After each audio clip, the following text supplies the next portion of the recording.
Okay, looks like everybody has a copy of the notes. Some extra ones there. Okay, let's begin with a word of prayer. Our Father, we do thank you for this time that we have to open your word, to consider what your word has to say about the church of Jesus Christ. We just pray that you would help us, Lord, with open minds to hear your word, and Father, to receive it as the word of God.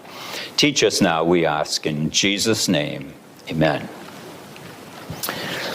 Okay, last week we began this new section on the nature of the church, and we looked at the term itself. And what is the Greek word for church?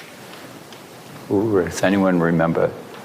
Peter? Ecclesia. Okay, ecclesia, and it means called out ones. Ek means out, kaleo is called. So the church is an assembly of called out ones. That's all it means. And we all